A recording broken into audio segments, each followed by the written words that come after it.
Hindi ko lang alam kung gaano pa siya ka-operational ngayon. Itong travel and tours nga na nagki-cater ng mga travel and tour packages for foreigners who wants to see more of Uganda and other side of Africa. Nagbigay siya sa akin ng proposal na nasa akin kung tanggihan ko or tatanggihan ko or tatanggapin ko.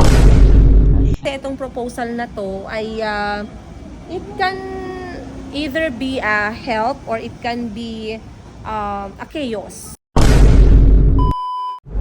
Hello guys, good afternoon. Time check, 2:57 ng hapon. At ako po ay sobrang busy ngayong araw. Halos hindi tayo makainom ng water. Pero sobrang tutok ng init. Sinisilip ko yung aking laundry shop at walang nagpapalaba ngayon. Siguro dahil na-excite ang mga tao. Dahil nga finally andyan si Haring Araw. At inaantok ako. Ilang beses na akong nag-ano guys. Ang tawag mo sa Tagalog. Nanguy ab sa amin eh. Parang antok na antok. And tinatama din akong lumabas. Sabi ko baka gutom. Hindi naman. Busog naman ako. Tinatamad akong lumabas para bumili ng merienda sa gilid-gilid. Kasi nga parang pangit ng init. Oh. So babalikan ko muna si Miss Joselle. Iniwan ko siya saglit sa tindahan. Para siya ay mag-asikaso ng gold. Pilit kay ka sa ano? Sa break? Para siya ay mag-asikaso ng gold muna dahil meron akong client. Meron akong client from US of A na bumili ng alahas. Natuwang-tuwa at ayun nakapag-video call kami. And sabi niya nga sa akin, ma'am, di ba sabi mo mag-video call? Go! Gusto ko yung nag-video call kayo kasi ayoko yung nag-ano kayo ba? Kayo ay nag-worry kung kanino kayo. Sino mang sumisigaw? Akala ko ano nangyari. So anyway, ayan na guys, may katas na yung aking yung aking pag-contact, yung pag-uusap namin ulit ng tatay ng mga bata at gusto ko kayong i-update. So, alam ko marami sa inyo yung mga nagtatanong kung ano na ba nangyari dun sa mga negosyo na sinimulan namin sa Uganda at ilang beses ko din naman na-share sa inyo. Pero hindi ko din talaga siguro na ikwento kung anong nangyari nga, details nga. So, 3 negosyo yung meron kami nandun, nang nandun ako. Una, sari-sari store. Ikalawa, yung malaking wholesale store. Okay? So, nagre-renta lang kami ng space namin doon kasi nga, hindi naman namin yung building. Amin lang yung tindahan, yung mga bentahan. Pero hindi amin yung lugar talaga. Nire-rentahan yun. And, eto nga nirentahan din namin na opisina para sa travel and tour. So, simula nang umalis ako, wala na akong update actually guys. Pero yung sari-sari store, nagsara na yung sari-sari store bago pa talaga ako umalis ng Africa, ng Uganda. Nagsara siya, yung sari-sari store na yun guys, maganda yun. Yung nasa probinsya, if napanood niyo yung video ko na sari-sari store sa Africa, gusto ko yun kasi maliit lang siya pero tuloy-tuloy yung bentahan niya. Tsaka maganda ang sari-sari. Kasi nga, malaki yung kanyang profit at least. Tinawag ko na din siyang sari-sari store guys, no? Kasi nga sabi ko, okay lang, Tagalog naman, madaling namang bigkasin. So ngayon, itong sari-sari store, marami na kaming na-hire na mga tao para mamuno doon. Parang nakatatlo or 4 na tao kami. Bumagsak yung sari-sari store dun sa panghuling staff na kinuha namin. Kasi etong staff na to ay sobrang umabot sa point na naging pabaya. Hindi naman sa pabaya, pero parang lumaki yung ulo. Lumaki ang kanyang ulo at halos angkinin niya na yung tindahan na sari-sari store. Umabot sa point na kahit ako mismo as may-ari, pag pumunta ako dun sa tindahan at kailangan kong kumuha ng pera or ang tatay ng mga bata kailangan kumuha ng pera, yung staff mismo guys, binabawal niya. Kasi daw, hindi daw pwedeng pakialaman yung pera. So galit na galit yung tatay ng mga anak ko that time. Dahil dun sa ganong klaseng sagot ng staff. Number 1, hindi naman sa'yo yung negosyo. Pakialam mo, kung kukuha ako ng pera dyan, negosyo ko yan, capital ko yan, bentahan ko yan. Ang importante, naka-record na ako ang kumuha. Ayun, 'di ba? Ibalik mo man 'yan o hindi, wala kang magagawa, naka-record, ginuha mo, ikaw na owner, 'di ba? Pero dahil sa ginawa ng staff na 'yon, nagalit yung tatay ng mga bata. At dahil pamilya niya lang din, relative niya lang din yung staff na 'yon. Ang ginawa ng tatay ng mga bata, hinayaan niya Hindi niya na inalagaan. Hindi niya na nilagyan ng stock. Hindi niya na nilagyan ng capital. At yun nga, yung mismo namamahala na feeling niya sa kanya na yung negosyo, hindi niya din nakayanan yung responsibilidad kasi akala niya madali lang. Kasi ang trabaho niya, umupo lang sa tindahan at magbenta, 'di ba? Akala niya yun lang. Hindi niya napagtanto na, uy, mauubos pala yung stocks. Uy, kailangan ko palang mamili, kailangan ko palang mag-restock. Uy, meron pala akong tax na babayaran. Hindi niya yun inisip. At nung pinabayaan ng tatay ng mga bata yung tindahan, dun sa staff na kapamilya niya lang din, dahan-dahang bumagsak at nalugi.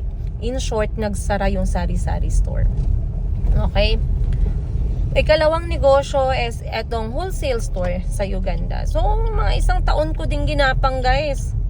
Okay? Mga 1 taon din namin ginapang yung wholesale. Pero, the problem started to come nung hindi namin mapantayan ang presyo ng mga competitors namin.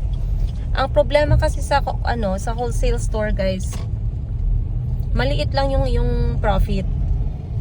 Pero bulkuhan. Ikalawa, dapat meron kang sasakyan kasi merong iba magpapadeliver. Ikatatlo, merong mga customer sa Africa na hindi sila willing magbayad ng top up na cost.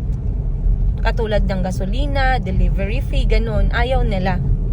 So gusto nila, dahil yung iba nagde-deliver ng ganito, wala namang bayad na ganyan, dapat kayo din. Hindi naman kami magkatulad ng expenses. Hindi naman kami magkatulad ng hinihiraman ng mga loan.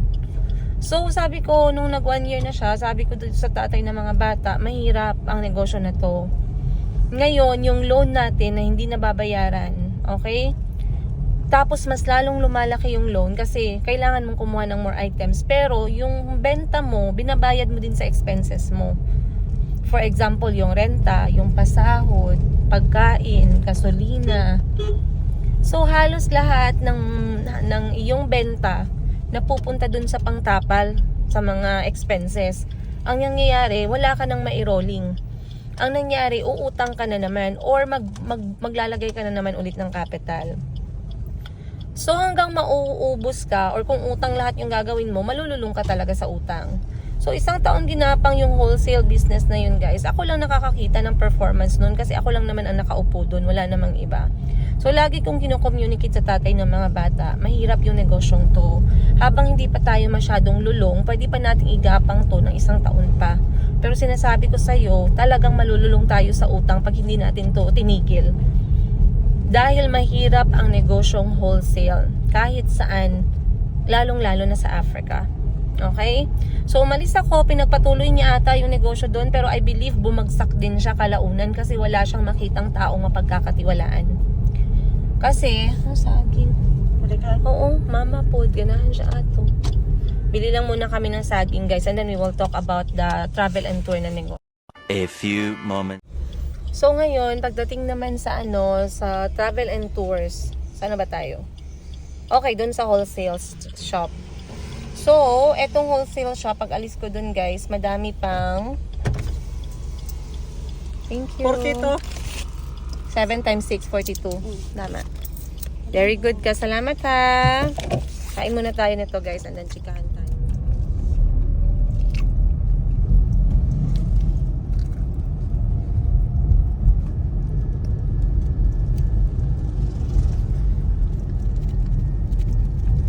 May putusan dahil dulo, oh. Eternity later. Perfect. Okay. Lumabas muna ako ng opisina, guys. Nandito na ako sa opisina para magbenta sana ng alahas. Pero nakita ko si Miss Giselle na busy pa sa pagbibideo. So, andito muna ako sa labas tatambay. Dahil nakakahiya din mag-vlog dun sa loob. Mga seryoso ang mga tao dun.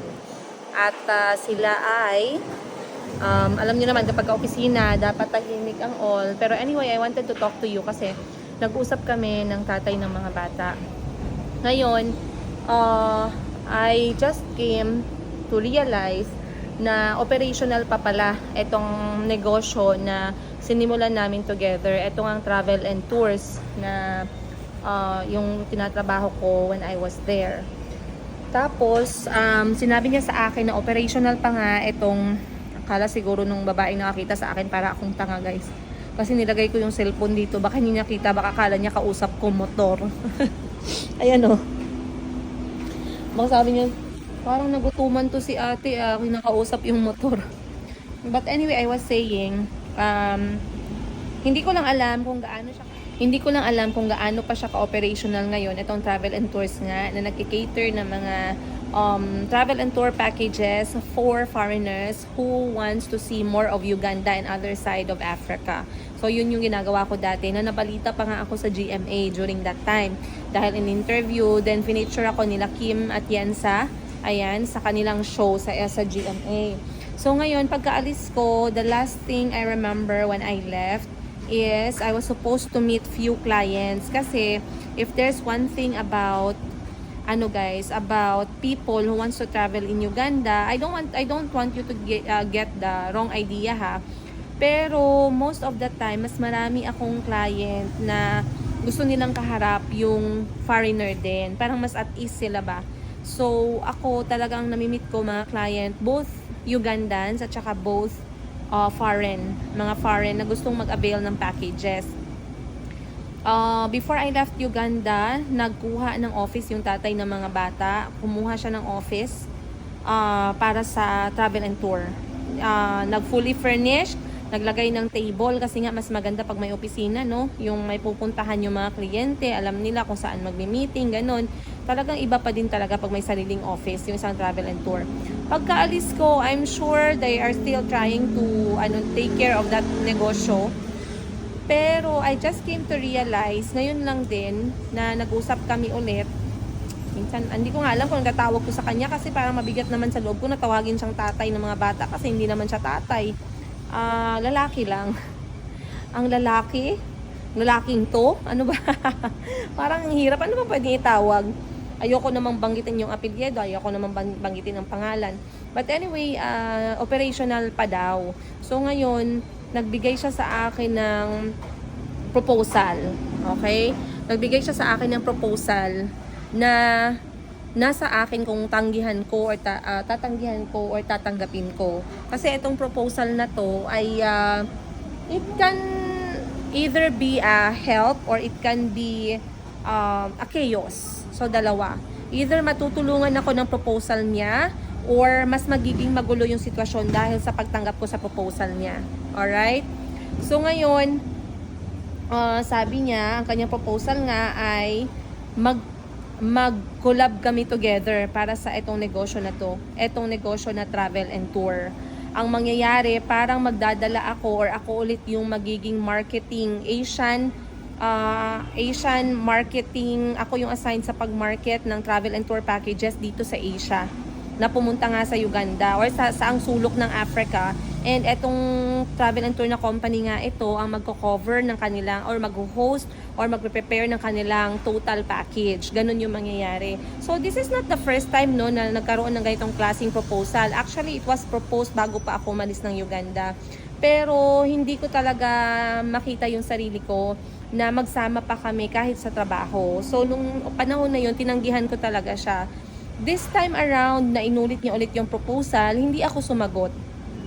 Hindi ako sumagot kasi unang-una, ayokong sumagot na bigla ko lang narinig ulit yung proposal na ganyan pala. Pero ayoko din mas malaki sa parte ng puso ko at ng utak ko na ayoko. Kasi nga, wala na akong energy para sa ganyan. Sa sobrang busy ko, sa sobrang gusto kong, I told you guys, sinabi ko sa inyo, and I communicated with you na if there's something na gusto ko, na source of income ko para sa mga anak ko, para sa amin na mga anak ko, I wanted it to be more, I wanted it to be less demanding, to be less time consuming, yung hindi kailangan masyado ng energy at brain cells ko dahil nga gusto ko nang magbigay ng chance para makapagpahinga para sa mga anak ko. Alright? So nagbigay siya ng ganyang klaseng proposal and to be honest with you, ako in-expect ko na etong pag-uusap namin, ang una naming pag-uusapan ay yung mga bata. Kasi magdadalawang taon din guys na wala siyang inambag para sa mga anak ko. And syempre, kapag ikaw sinabi mo na, mag-usap tayo, ganito, ang unang sasabihin, meron, ako, iniisip ko lang ha, mahirap talaga, minsan nakakapag-assume tayo, no? Ang iisipin ng isang normal na tao, abnormal kasi ako at na side, dahil mas kilala ko siya. So, hindi naman ako nag-assume talaga. Pero marami sa mga kilala ko na konting-konti lang, na trusted, solid people around me, they actually say na, pag binigay mo yung contact number mo, sigurado, mag-ano yan, aligaga, ganun-ganun, tapos sasabihin niya, matagal ko kayong hindi na contact, ito 2 taon, meron akong naipon dito para sa mga bata, ipapadala ko to agad bukas or sa susunod na araw kasi busy ako ngayon. Hindi po ganun ang nangyari. Ang nangyari po, ako po ay binigyan ng proposal. So, yun na nga sinasabi ko sa inyo, hindi sa lahat ng bagay magkakatulad ang mga tao. May mga tao din talaga na hindi mo maintindihan yung takbo ng kanilang mga utak. Okay?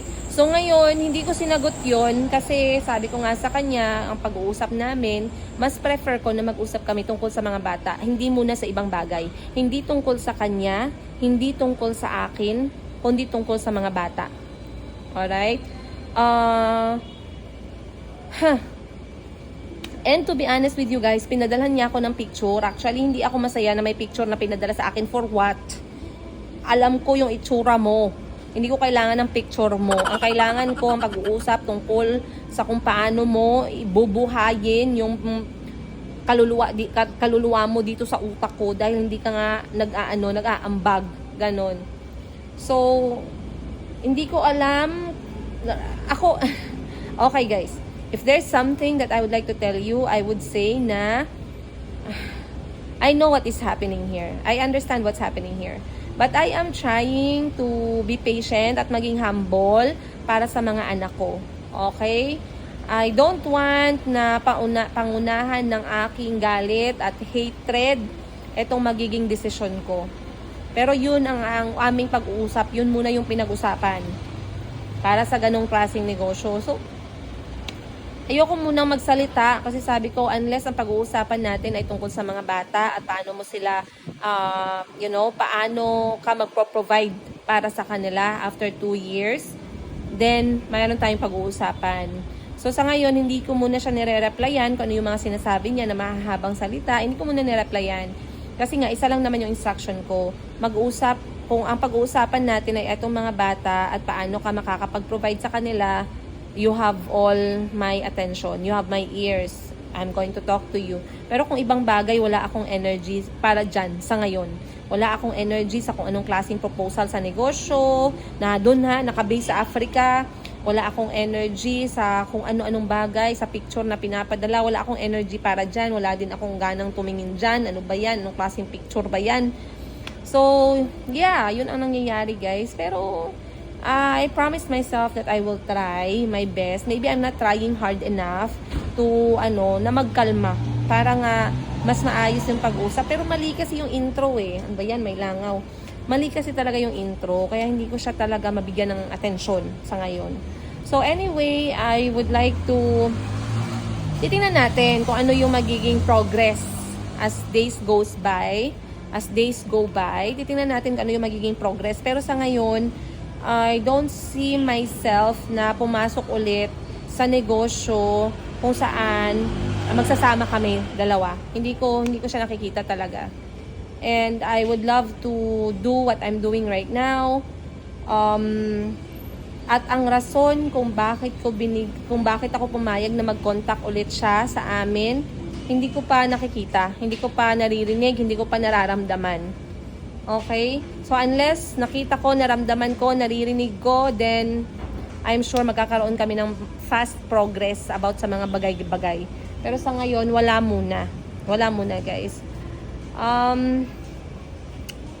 Ano pa ba? At, yun lang muna. Ako muna ay magpapaalam sa inyo dahil ako po ay merong client sa Alahas na kailangan kong kausapin ngayon. And alam ko marami sa inyo yung nanood ng ating recent episode at natuwa dahil nakarinig na kayo na okay pala si Auntie. Yes, okay po si Auntie. Maraming salamat po. And ngayong hapon, nag-promise ako sa mga anak ko na dapat uuwi na ako ng alas 5. Pero sabi ko nga kay Auntie ay ilakad niya yung mga bata pag hindi ako nakaabot on time. Lumabas sila ng mga bata, mag-walking sila sa labas or panoorin niya yung mga bata sa labas habang naglalaro. Para naman hindi mabaliw yung mga anak ko sa loob ng bahay, nakaboryong. Okay? So sabi naman ni Auntie, okay. Then sabi ko nga, dahil inayos ko na yung aking kwarto nung isang araw, si auntie naman ngayon aayusin yung kwarto ng mga bata, magtatanggal ng mga gamit na hindi na ginagamit, maglilinis ng cabinet, magsesegregate. Kapag ang mga bata ay, kasi may mga oras ang mga bata na TV time eh. Meron silang tag 2 oras, minsan 1 oras kalahati, ganun. So sabi ko kay auntie, tumayo-tayo ka, auntie, maglakad-lakad ka, auntie, magwalis-walis ka para yung mga buto ay uminat, ang yung mga hindi magsakit-sakit yung kalamnan natin diyan. Hindi ngayon yung araw na magpaluya-luya tayo, dapat nating gumalaw, galaw. Lalo na si auntie ay assign sa bahay. Ayun. So sana everything will be okay, no? Ayan, titingnan natin for the next few couple of days and weeks ulit. Kung ano magandang mangyayari para sa buhay natin ngayong taon. But yeah, we are okay, we are well, we are alive, alhamdulillah. God is good, providing us, sustaining our needs. Maraming salamat, Lord. And of course, my children are all well. Bukod sa ubo ni Mayumi, lahat po ng mga anak ko ay okay naman. Pag hindi pa tumalab itong gamot ni Mayumi ngayon, ay nako, dadalhin ko ulit siya sa doktor para matingnan bakit hindi po natatanggal yung ubo. Pero yun nga, ako'y bibili ng medyas, tsinelas ng mga bata sa loob ng bahay. Dahil alam ko, itong tiles ay malamig. At saka yung aircon, hindi naman sila nag-aircon din masyado. Si Mayumi ay natutulog naman sa electric fan. Pero titingnan natin. Once again, maraming salamat po everyone. We love you and I'll see you on the next episode. Much love, Princess Higa! Ayan guys, pakita ko sa inyo, may binili ako sa... Natawa ako sa tricycle kanina. Wala daw siyang sukli sa pamasahe. Ako ba naman walang coins? 500 yung binabiyad. Binaba niya kami guys. At hindi kami binabayad. Pero malapit lang naman. So sabi ko magpapasukli lang ako sa may pharmacy. Bumili ako nitong sulfur soap. Dr. S. Wong. Meron siyang aloe vera moisturizer para hindi dry. So eto papagamit ko kay Chico. Kasi si Chico yung may pinaka-sensitive na balat. So ngayon pauwi na kami, nagpahatid lang ako kay Boss Jean. Kasama ko si Giselle, uuwi na din si Giselle. And we will call it a day. Kita nyo naman, ayan. So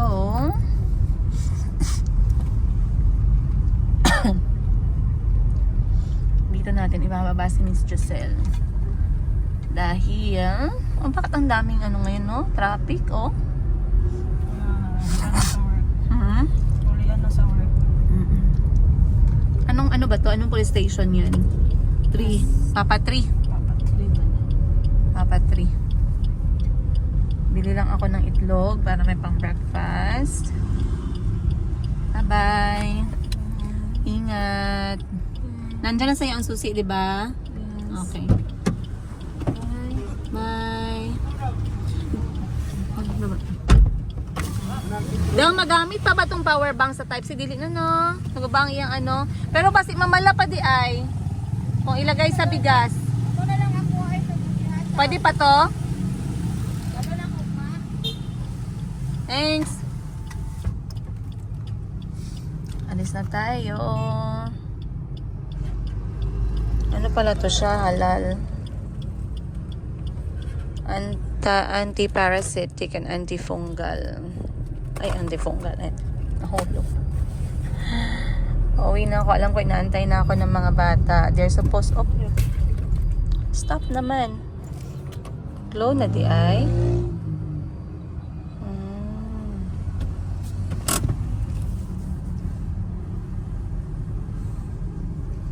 Inaantay ako ng mga bata ngayon kasi sabi ko kay auntie, ilabas niya muna yung mga bata kasi wala namang init. Pero tinatapos pa daw ni auntie ang may tinatapos daw si auntie. So, hindi ko lang alam kung maabutan ko yung mga bata.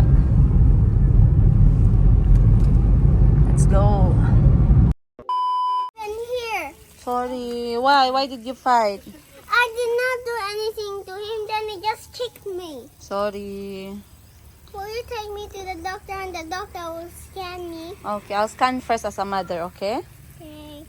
Go get ka nito, oh, masarap to. I eat that already. Hi, you need this, Sophia? No. Hi, girl. Gusto niya mag-unit ng kamot.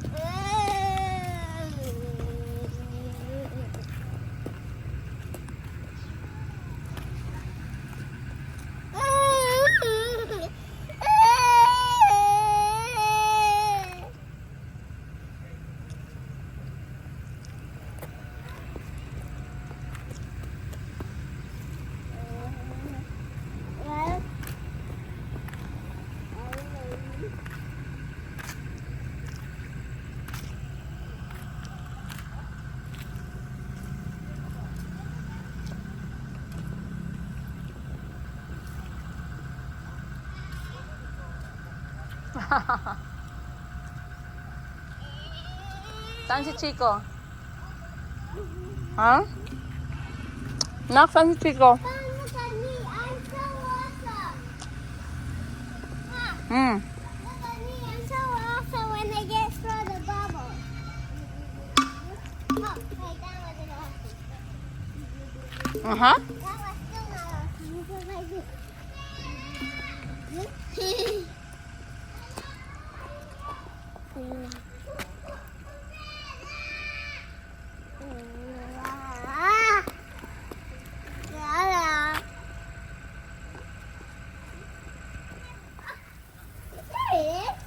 I found my launcher.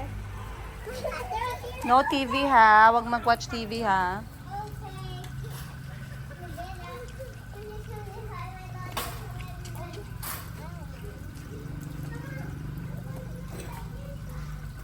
How are you, anak? Are you fine? doesn't have to come to our home.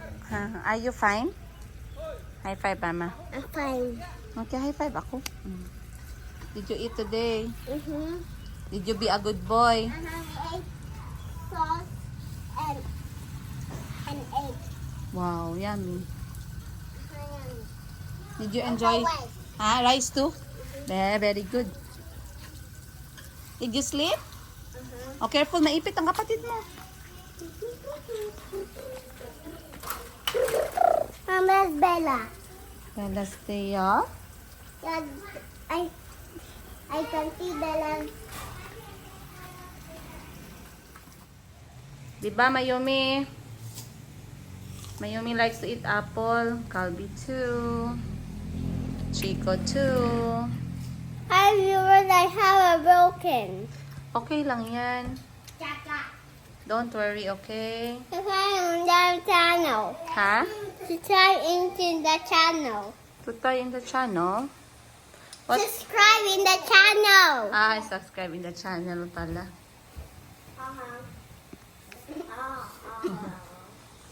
Nakalimutan ko na naman dumaan sa grocery. Kailangan ko palang bumili ng Yakult nila. Bella. Bella. Look.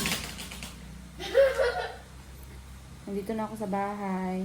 At ako nagpapahinga lang, guys. No? Walang TV ngayon. Namaya pa. Kasi yung mga bata, mamaya, papaliguan yan sila ni auntie. Medyo sumakit yung ulo ko, pero uminom naman ako ng tubig. Kasi siguro kulang ako sa water intake. May nakita akong picture. Kasama yung mga anak ko. And I'm planning to print them. Gusto ko siyang ipa-print at ilagay dito sa bahay. The other kid was holding the tree, and the other boy was holding the worm, and then he put the worm on the other kid, and then the kid peed on the wall. Which movie is that? On the auntie's phone. That's very funny, di ba? He peed, and then the worm went.